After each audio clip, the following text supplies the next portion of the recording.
मुझे कहा गया है कि मैं कुंडलिनी और नाद ब्रह्म पर अपने विचार स्पष्ट करूं और कुंडलिनी पर अभी तक जो कुछ विचार हुआ है, जो कुछ धारणाएं बनी हैं, जो कुछ आत्ममंथन बना है, वह तब तक पूर्णता प्राप्त नहीं कर पाता जब तक कि खुद अनुभव शुद्ध व्यक्त नहीं हो पाता। और मैं अपना प्रवचन कुल कुंडलिनी के ध्यान के साथ प्रारंभ कर रहा हूं, क्योंकि कुंडलिनी अपने आप में एक महाशक्ति है, एक चेतना है, शरीर के समस्त अणुओं को जागृत करने का एक प्रयत्न है, रोम रोम में एक विद्युत स्फुलिंग भर देने की शक्ति है। इसलिए मैं सबसे पहले उन श्लोकों के साथ अपने प्रवचन को प्रारंभ कर रहा हूं जिसको कुल कुंडलिनी ध्यान कहा गया है। I have been requested to present my views on Kundalini and Naad Bramha. I commence this discourse with the meditation of the Kundalini because Kundalini in itself is a great power. It is a thought process through which all the cells of the body can be activated by infusing into them divine powers. Hence I start with the recitation of the slokas which together constitute the Kundalini Dhyan or the meditation of the Kundalini. पूर्वै सतां वै परिपूर्ण सिंधुं ज्ञानैव रूपं मतलं मतैव दीर्घोऽवतां पूर्वमदैव रूपं कुण्डलिनी वै सहितं प्रणम्यम्। मेरा जीवन जड़ है, मेरा जीवन चेतनाहीन है, मेरे जीवन में किसी प्रकार की स्फुलिंग नहीं है, मेरे जीवन में किसी प्रकार की चेतना नहीं है, एक प्रकार से पत्थर के ढोंके की तरह है। और मैं हे कुंडलिनी तुम्हें अपने शरीर में समाहित करना चाहता हूं, अपने शरीर में प्रवेश देना चाहता हूं, अपने सारे अणुओं में तुम्हें आत्मसात करना चाहता हूं, जिससे कि मैं जीवंत हो सकूं, जिससे कि मैं प्रतिष्ठित हो सकूं, जिससे कि मेरा रोम रोम जागृत हो सके, जिससे कि मैं आगे की ओर अग्रसर हो सकूं। My life is static. It is devoid of all consciousness. There is no spark in it. In a way, it is like a solid rock. O Kundalini, I wish to infuse you into my body. I want you to enter my body. I want to fill every cell of my body with your powers so that I gain super conscience, so that every part of my body becomes filled with divine energy, so that I can progress on the path of spirituality. प्रणमं परेशां वदनं सहेतं ज्ञानं वदेतं ध्यानं वदेतं तपो परेशां मदवै च रूपं कुंडलिनी वै प्रणवं नमामि। और कुंडलिनी मैंने तुम्हें शक्ति के रूप में देखा है, क्योंकि जब तक शरीर में शक्ति नहीं है, जब तक शरीर में चेतना नहीं है, जब तक शरीर में किसी प्रकार की क्षमता नहीं है, जब तक हम अंदर के संपूर्ण केंद्रों को जागृत करने की चेष्टा नहीं कर पाते, जब तक हमें वह रास्ता ज्ञात नहीं है, तब तक यह जीवन तो एक सुनसानवत है, तब तक यह जीवन तो केवल सूखी हुई नदी है, तब तक जीवन ये सूखा हुआ पेड़ ठूंठ की तरह है। उस जीवन का आनंद, उस जीवन में मस्ती, उस जीवन में चेतना हो ही नहीं सकती। और इसीलिए मैं चाहता हूं कि मैं एक लाश की तरह जीवन को ढोऊं नहीं। मैं नहीं चाहता हूं कि मैं मृत्यु की ओर बढ़ने की क्रिया की तरफ अग्रसर हूं। मैं चाहता हूं कि मेरा प्रत्येक रोम रोम अणु अणु जागृत हो सके, चेतना युक्त हो, प्राण युक्त हो सके। और ये तब हो सकता है जब आप एक शक्ति के रूप में मेरे पूरे शरीर में स्थापित हो सको। O Kundalini, I have seen you in the form of Shakti, the divine energy. I have realized that until the conscience is awakened, until all centers of divine energy in our bodies are activated, until we realize the path to divinity, our lives shall remain spiritless like a dry river, like a dried up tree. I wish that I don't have to lead such a life. I don't want to move forward on the path that leads to death. I wish that every cell, every atom in my body becomes filled with energy, and this is possible when you establish yourself in my body in the form of Shakti. गुरुवै सतां पूर्वमदैव रूपं प्राणो मनोचेतनपूर्वदेवम् आत्मं सतां पूर्वमदैव रूपं कुंडलिनी वै प्रणमं नमामि। माँ कुंडलिनी, आप में और गुरु में कोई अंतर नहीं है। गुरु को ही कुंडलिनी कहा गया है, कुंडलिनी को ही गुरु कहा गया है, क्योंकि गुरु का भी यही कार्य है कि शिष्य के समस्त चेतना केंद्रों को जागृत करे, शरीर के रोम रोम को जागृत करे, शरीर की रस नाड़ियों में उत्तेजना, एक तेज, एक ओजस्विता, एक प्रवाह भर सके, और वह कुंडलिनी मां के द्वारा भी संभव है। मगर मैं आपको जानता नहीं, मैं आपसे परिचित नहीं, मैंने कभी आपको देखा नहीं, मगर मैंने गुरु को देखा है।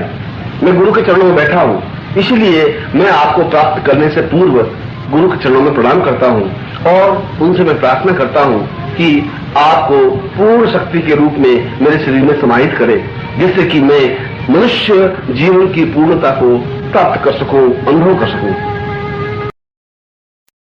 Mother Kundalini, there is no difference between you and a Guru.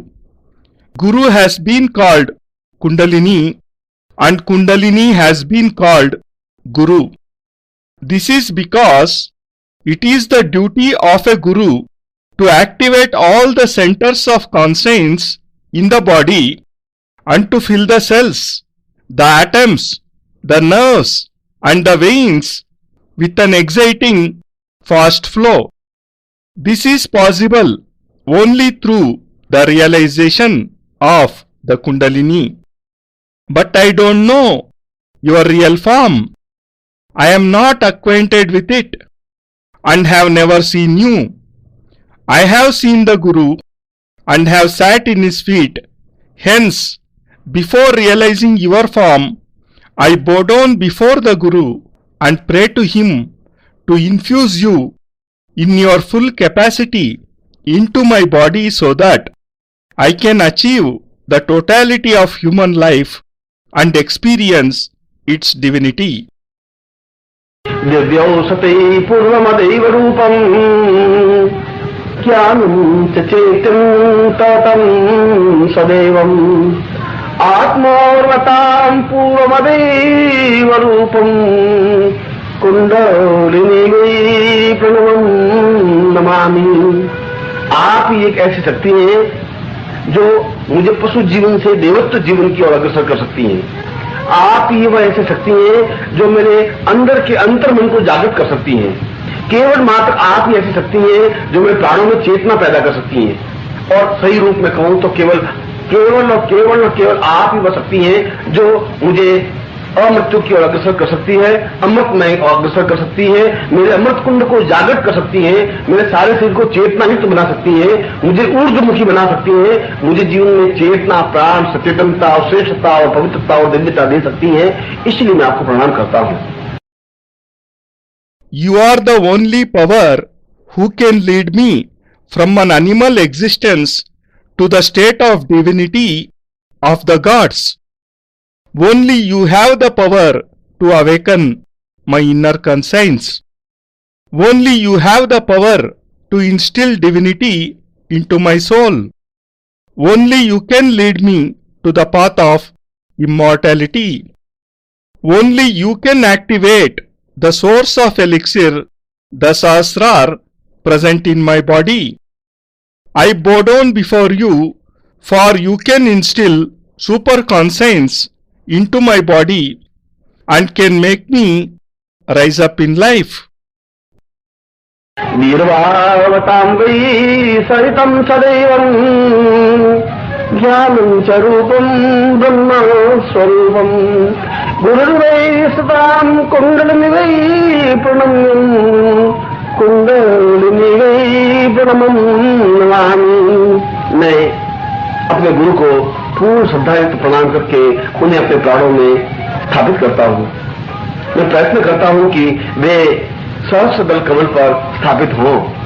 मैं प्रयत्न करता हूं कि वे मेरे रोम रोम में, रक्त की बूंद बूंद में ध्यानस्थ हों। मैं चाहता हूं कि गुरुदेव ही मेरा शरीर बन जाए, मेरे प्राण बन जाए, मेरी चेतना बन जाए, मेरी सब कुछ क्रियात्मक पक्ष बन जाए। और जब ऐसा होगा तो आप तो स्वयं गुरु की शक्ति है। जब देखा जाए तो उस गुरु की चेतना आप हैं। जब देखा जाए तो आप गुरु के अधीन हैं। आपके ऊपर गुरु हावी है, श्रेष्ठ है, पूर्ण है, पवित्र है। इसीलिए जो ही मैं गुरु को स्थापित करता हूं, आप स्वयं शक्ति रूप में अपने आप में मेरे हृदय में स्थापित हो सकेंगी और मेरे मूलाधार से सहस्रार्थ तक की पूर्ण यात्रा हो सकेगी, जिसके माध्यम से मैं अपने शरीर को पूर्णता की ओर अग्रसर कर सकूंगा। कुल कुंडलिनी के इस ध्यान में कई बातें स्पष्ट हो सकी। पहली बात तो यह कि कुंडलिनी एक ऐसी शक्ति है जो कि मनुष्य जीवन के अनंत पथ की एक सहगामिनी यात्री है। इसमें कोई दौरानी मनुष्य जन्म लेता है और निरंतर गतिशील होता हुआ मृत्यु की ओर अग्रसर होता है। मगर मृत्यु की ओर अग्रसर होना उसका अधरा पतन है, गिरना है, समाप्त होना है। और जीवन की पूर्णता की ओर अग्रसर होना जीवन की श्रेष्ठता है, पवित्रता है, दिव्यता है। मगर ये किस प्रकार से संभव हो, यह कैसे संभव हो सकता है?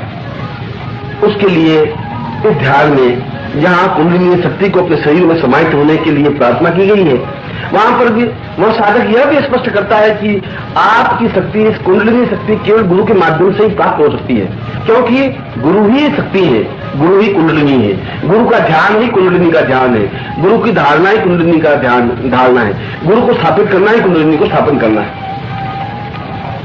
मगर क्या हम कुंडलिनी को समझ पा सके हैं? क्या हम कुंडलिनी की क्रियात्मक पक्ष समझ सके हैं?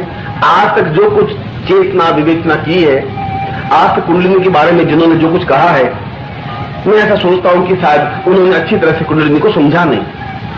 अधिकांश लोगों ने कुंडलिनी को देखा ही नहीं, अनुभव ही नहीं किया। उन्होंने केवल सुनी सुनी बातों पर पोथे लिख दिए। उन्होंने उसको अनुभव नहीं किया, परखा नहीं, अपने शरीर में समाहित नहीं किया, उस शक्ति की तेजस्विता को अनुभव नहीं किया।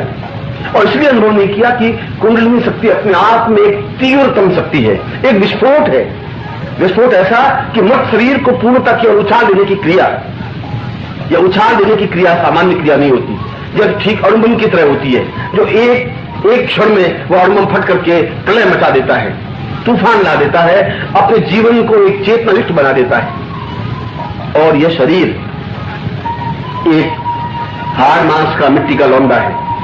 यह शरीर अपने आप में चेतनाहीन है। प्राण तो है, यह शरीर गतिशील तो है, यह शरीर उम्र के साथ साथ आगे तो बढ़ रहा है, मगर इसमें किसी प्रकार की चेतना नहीं है, प्राण नहीं है, स्पंदन नहीं है। इस शरीर में कोई स्फुरण नहीं है, इस शरीर में किसी प्रकार की शक्ति नहीं है। यह केवल एक और संतान पैदा कर सकती है, यह केवल सुख दुख का अनुभव कर सकती है, यह हंस कर सकती है, रो सकती है, मगर ऊर्ध्वमुखी नहीं बन सकती, ऊंचाई की ओर अग्रसर नहीं हो सकती, उस ब्रह्म से साक्षात्कार नहीं कर सकती। और जब तक वह व्यक्ति उस ब्रह्म से साक्षात्कार नहीं कर लेता, तब तक जीवन का अर्थ ही कुछ नहीं है, जीवन का कुछ मूल्य ही नहीं है, जीवन का कुछ महत्व ही नहीं है। और मैं स्पष्ट शब्दों में कहूं तो यह जन्म लेना अपने आप में कोई अनहोनी घटना नहीं है। जन्म तो एक सामान्य साधारण क्रिया है, एक स्त्री पुरुष का संगम स्थल है। इसलिए जन्म लेना कोई विस्फोटक क्रिया नहीं है। उम्र के साथ बढ़ना भी कोई विस्फोटक स्थिति नहीं है, कोई चेतना युक्त स्थिति नहीं है। चेतना युक्त स्थिति यह है कि हम अपने जीवन को पूर्णतः अग्निस्फुलिंग बना दें, अंगारे की तरह बना दें। इसलिए बना दें कि शरीर में मल मूत्र छल झूठ कपट असत्य व्यभिचार के अलावा कुछ है ही नहीं। हम केवल एक सामान्य मनुष्य बनकर के रह गए। हम केवल एक दूसरे प्रकार के मनुष्य को पैदा करने की योग्यता के अलावा हमारे पास कोई योग्यता नहीं है। हम इस बात का विज्ञान नहीं, हम किस क्षण में जी रहे हैं। हम इस बात का विज्ञान नहीं है कि काल क्या है। हम इस बात का विज्ञान नहीं है कि हम इससे पहले कहां जन्म ले चुके हैं, हमारा पूरा जीवन क्या है, हम किस प्रकार के जीवन को जी चुके हैं, और हमें यह भी ज्ञात नहीं है कि कल क्या होगा, एक क्षण के बाद क्या होगा। जिस सूत्रधार को, जिस मनुष्य को पिछली कड़ी का ज्ञान नहीं है, अगले क्षण का ज्ञान नहीं है, वह जीवन नहीं हो सकता। वह एक फेंका गया पत्थर है जो कहीं भी गिर सकता है, और यह काल के द्वारा एक फेंका गया पत्थर है मनुष्य। ऐसा मनुष्य की कोई नियति नहीं होती, ऐसे मनुष्य का कोई लक्ष्य नहीं होता, ऐसे मनुष्य के जीवन की कोई चिंतन नहीं बन सकता। और इसीलिए हमारे शास्त्रों में, इसलिए हमारे योगियों ने, इसलिए हमारे महर्षियों ने जोर देकर एक ही बात कही है कि यदि जीवन में बहुत कुछ प्राप्त करना है, यदि जीवन में सत्य का साक्षात्कार करना है, यदि जीवन का आनंद अनुभव करना है, यदि जीवन को उस ब्रह्म से पूर्णता की ओर अग्रसर करना है, और यदि आत्मा और परमात्मा का मिलन करना है, तो उसके लिए केवल एकमात्र उपाय कुंडलिनी जागृत करना है। पर क्या सामान्य आदमी कुंडलिनी जागृत कर सकता है? मैं सोचता हूं कि नहीं कर सकता। मेरा चिंतन है कि नहीं कर सकता। यह संभव नहीं है। इसलिए संभव नहीं है कि जब तक वह अंदर प्रवेश करने की क्रिया नहीं जानता, तब कुंडलिनी को पहचान भी नहीं सकता। उस कुंडलिनी को पहचानने की जरूरत है, उस कुंडलिनी को चीनने की जरूरत है, उस कुंडली का एहसास करने की जरूरत है। क्योंकि कुंडलिनी बाह्य शरीर नहीं है। बाह्य शरीर में हमारे हाथ है, पांव है, आंख, नाक, कान और केश और चेहरा और त्वचा और सीना और वक्षस्थल, ये सब कुछ है। ये शरीर है। इस शरीर के भीतर एक और शरीर है। उस भीतरी शरीर के सातों तत्वों को मिला करके जो स्थिति बनी है, उसको कुंडलिनी कहते हैं। इसका तात्पर्य हुआ कि जीवन के अनंत पथ में 7 पड़ाव हैं, और जीवन का तात्पर्य है जन्म से लगाकर मृत्यु। या दूसरे शब्दों में कहूं तो जीवन का प्रारंभ उस क्षण से प्रारंभ होता है जब हम गुरु से दीक्षा प्राप्त करके उनके चरणों में बैठते हैं। वहां से पहला क्षण जीवन का प्रारंभ होता है।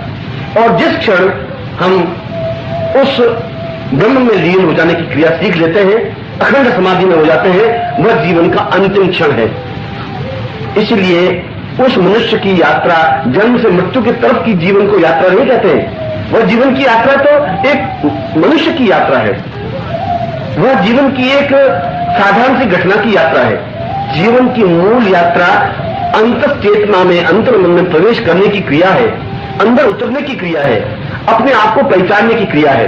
क्योंकि सारे शास्त्रों ने एक ही स्वर में एक ही बात स्पष्ट की है कि बाहर कोई ब्रह्मांड नहीं है, बाहर कोई लोक नहीं है। जो कुछ है वह शरीर के अंदर समाहित है। जो कुछ है इस बाहरी शरीर के भीतर, जो कुछ 7 शरीर है, उन शरीरों को पहचानने की क्रिया है।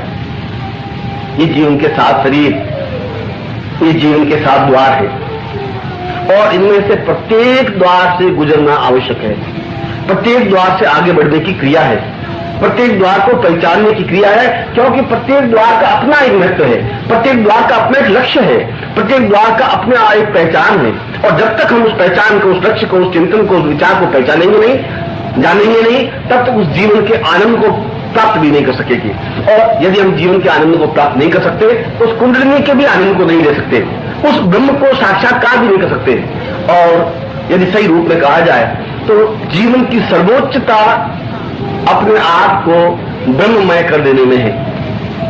बूंद समुद्र से निकलती है और वह बूंद भाप बन करके ऊपर उठती है, ऊपर उठ करके एक बादल बन जाती है, बादल बन करके हिमालय से टकराती है, पहाड़ से टकराती है, और पहाड़ से टकराती वापस बूंद बन जाती है। मगर वह बूंद बनते ही अपनी यात्रा प्रारंभ करती है और वेग के साथ बैठते हुए समुद्र में विलीन हो जाती है। यह अपने आप में संपूर्ण क्रिया है, एक संपूर्ण परिवर्तन है। क्योंकि उस महासमुद्र में से निकली हुई एक बूंद उस महासमुद्र में विलीन हो जाती है। ठीक इसी प्रकार मनुष्य उस महान ब्रह्म से निकली हुई एक बूंद है, उस महासमुद्र में से, उस महाब्रह्म में से, जिसको हमने ब्रह्म कहा है, जिसको हमने नेति कहा है, जिसको हमने जीवन कहा है, जिसको हमने ईश्वर कहा है, जिसको हमने प्राणिक चेतना कहा है, उस प्राणिक चेतना का एक अंग है, एक अंश है। और वह अंश मल, मूत्र, छल, झूठ से लिप्त है। उसको शुद्ध करना, और बिना शुद्ध किए उसको खुद को एहसास नहीं होगा कि मुझे कहां जाना है, क्योंकि जिस ब्रह्म से वो अलग हुआ है उस ब्रह्म में वापस लीन हो जाने की क्रिया ही जीवन है, और उस ब्रह्म से निकल करके निकलना एक क्रिया है, एक विस्फोट है, एक जन्म है, और वहां से निकल करके उन सातों द्वारों को पार करता हुआ जब अंतिम द्वार पे पहुंचता है तो वापस पुनः ब्रह्म में लीन हो जाता है। जिस प्रकार से नदी बहुत तेजी के साथ बहती हुई, बहुत तेजी के साथ प्रसार खाती हुई, बहुत तेजी के साथ पेड़ों को उखाड़ती हुई, गांवों को बहाती हुई जो समुद्र में विलीन हो जाती है, तो असीम आनंद की अनुभूति हो जाती है, असीम शांति से एहसास होने लग जाती है, क्योंकि वह सब कुछ प्राप्त कर लेती है जो कुछ की इच्छा होती है, लालसा होती है, अभिष्ट होता है।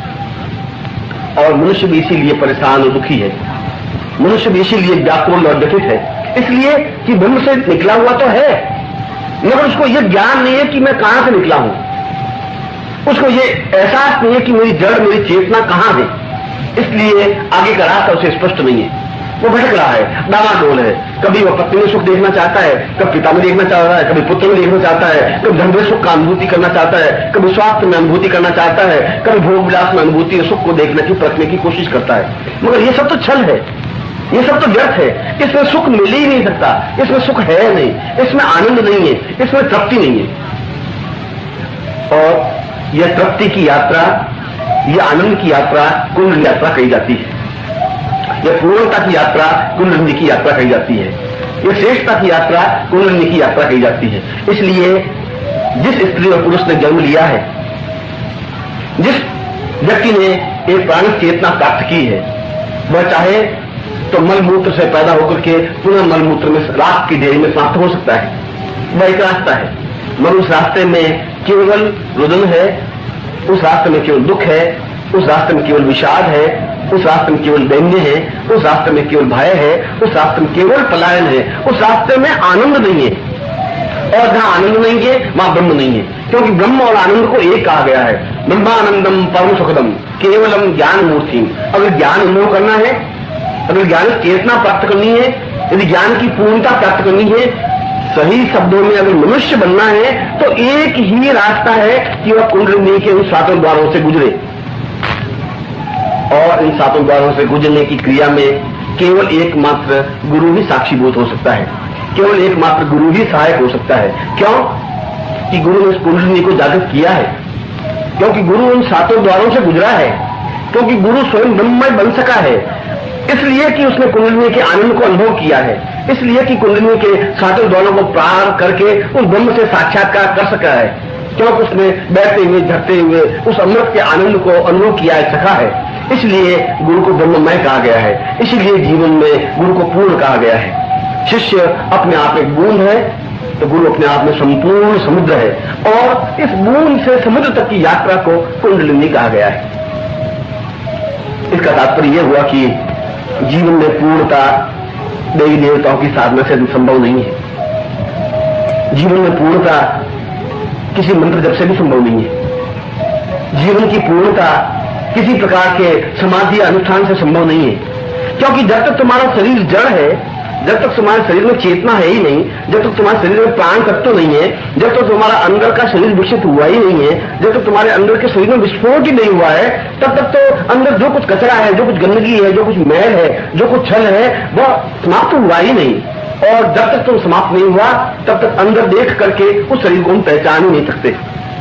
जिस प्रकार से एक दर्पण, और अगर उसके ऊपर धूल पड़ी हुई है और हम चेहरा उस दर्पण में देखना चाहें, तो यह संभव नहीं है कि उस दर्पण में हम अपने असली स्वरूप को, असली चेहरे को देख सकें, पहचान सकें। हम नहीं पहचान सकेंगे, क्योंकि उस दर्पण में धूल पड़ी हुई है।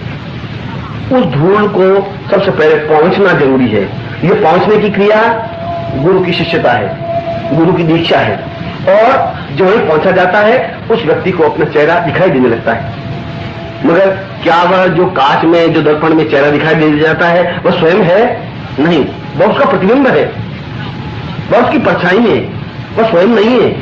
वह स्वयं तो अपने आप के अंदर घुसने की प्रवृत्ति है, क्रिया है, परिणाम है, और यह अंदर के शरीर को पहचानने, अंदर बढ़ने और अंदर को स्थित होने की क्रिया को कुंडलिनी कहा जाता है। इसलिए मानव जीवन का पहला धर्म, पहला कर्तव्य, पहली चेतना, पहली क्रिया कुंडलिनी के 7 द्वारों में से गुजरने की क्रिया है। वीरवावतां वै सहितं सदैवं ज्ञानं च रूपं ब्रह्म स्वरूपं गुरुर्वै सदां कुंडलिनी वै प्रणम्यं कुंडलिनी वै प्रणमं Namami. With full devotion, I bow down before my Guru and establish his image in my soul. I pray to him to establish himself in my sahasrar. I pray to him to be present in each cell of my body.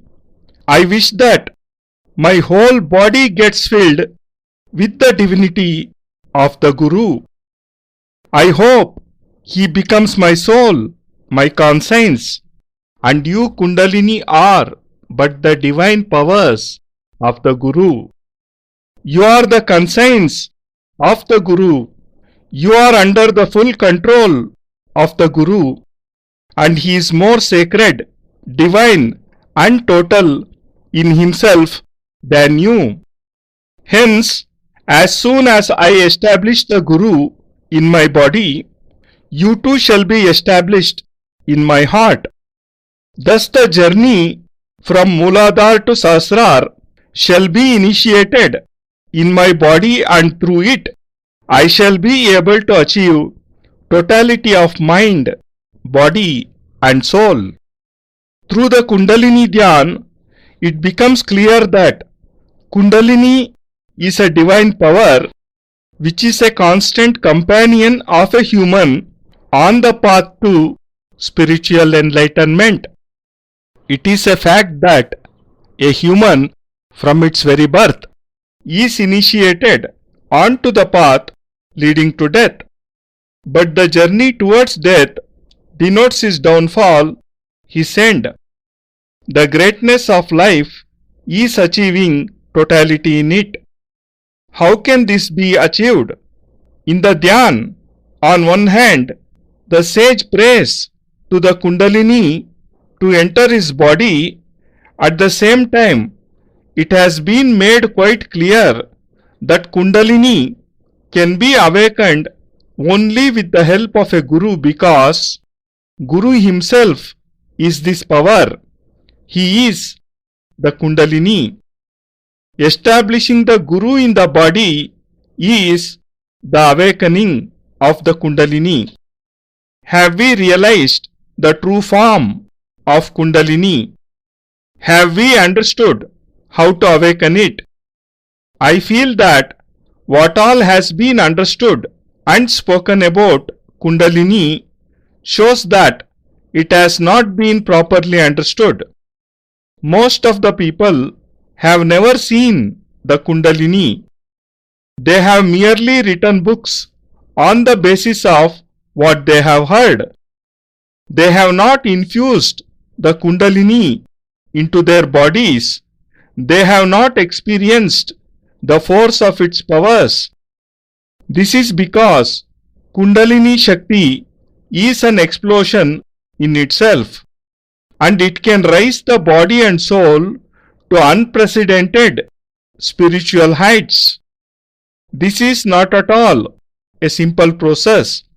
It is like a nuclear bomb which explodes and produces so much energy in just one moment. The human body is just a physical form made of bones, tissues and muscles. It is in itself lifeless. Although it is said to be living, although it moves, but it has no divinity, no enthusiasm. There is no divine power in this body. It is capable only of producing children and experiencing pleasures, sorrows and happiness. But it cannot rise itself to divine heights. It cannot realize Bramha. Until a person achieves the realization of Bramha, his life is meaningless and useless. Speaking in clear terms, human life in itself is nothing extraordinary. Taking birth is an ordinary phenomenon. It denotes the confluence of a man and woman. Hence, being born is not at all an explosive process. Leading an ordinary life too is not an explosive process. The state of divinity is achieved when we fill the life with a spark. But we have limited ourselves and live as ordinary human beings. Hence, we have no capabilities other than producing more humans. We do not know the value of each moment. We do not know about the relevance of time. We do not even know about our previous lives. We are unaware of what shall happen tomorrow or in the very next moment.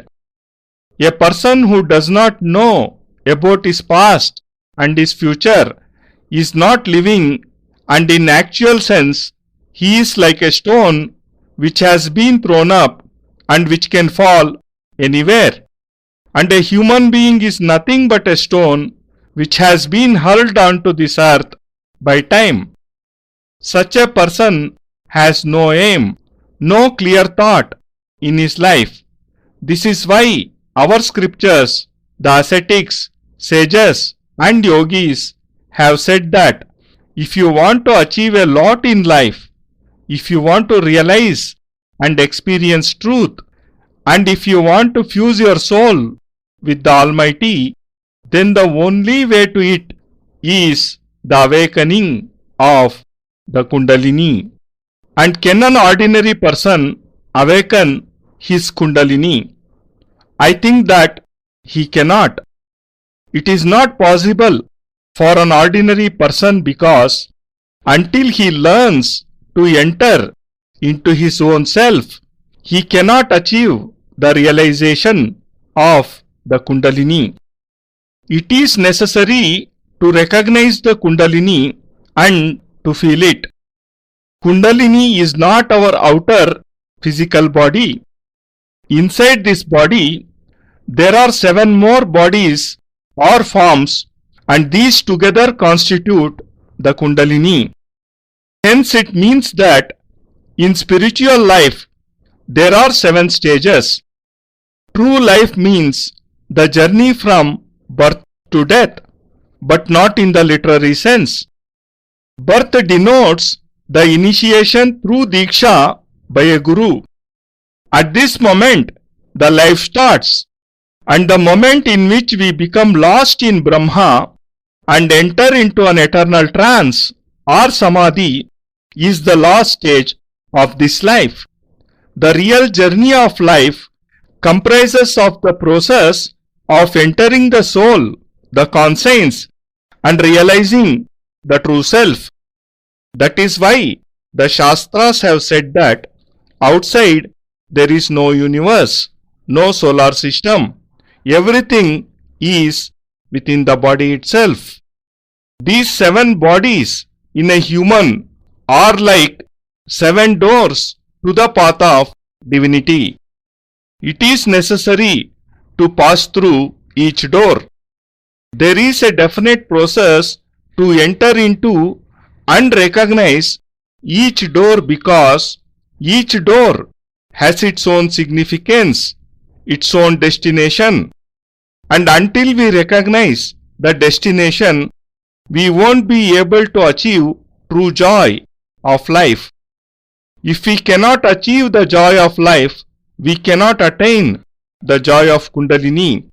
We cannot achieve realization of Brahma, for the true essence of life lies in fusing oneself with Brahma.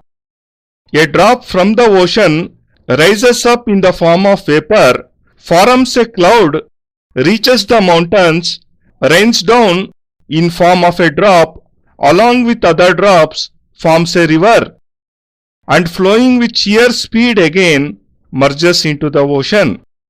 This is a complete cycle in itself, as the drop from the ocean again merges into it after going through so many processes. Similarly, A human is a drop from the ocean, that is Brahma, whom we have also called Neti, that is infinity, God, and superconscience. Man is a part of the divine conscience. This part is sullied with deceit, fraud, lies, and without sanctifying it, he cannot realize his ultimate goal. He has to merge into the Brahma from which he has been segregated. This very process is called life. Through a process of an explosion, he has separated from the Brahma, and when he passes through all 7 doors, he again merges with the Brahma. When a river speedily flows and merges into the ocean, it experiences intense joy and peace because it achieves what it has wished for. And this is why man is so unhappy and troubled. He has been separated from the Brahma but does not know from where he has come. He does not know the place of his origination. The correct path is obscure to him. Hence he seems misguided and wanders here and there. Sometimes he seeks happiness in his wife, sometimes in his parents, and sometimes in pleasures. But all this is illusory, and he cannot achieve happiness and satisfaction from them. This voyage to achieve satisfaction and joy is called the journey of the Kundalini. This journey of the Kundalini is in fact the journey for achieving totality. The man or woman who has taken birth and acquired a soul can end his or her life in an ordinary way. But such a path is only full of tears, sorrows, and unhappiness. There is no true joy on this path, and where there is no joy, there isn't Brahma. Brahmanandam Paramasukadam Kevalam Jnanamurtim. And if you want to attain true knowledge, if you wish to attain totality, then the only way is through the 7 doors. The only way to pass through these doors is with the help of a Guru. Why? Because Guru has awakened his Kundalini. He has passed through these 7 stages. He has achieved the realization of Brahma, and he has experienced the joy of Kundalini. This is why a Guru has been called complete in himself. If human is a drop, then the Guru is an ocean, and the journey of the drop to the ocean is called the activation of the Kundalini. This means that totality of life cannot be achieved through sadhana of gods and goddesses. It cannot even be achieved by chanting mantras or by performing religious rites. Because until your soul is static, until all the impurities of the mind and soul are removed, the awakening of the Kundalini is not possible.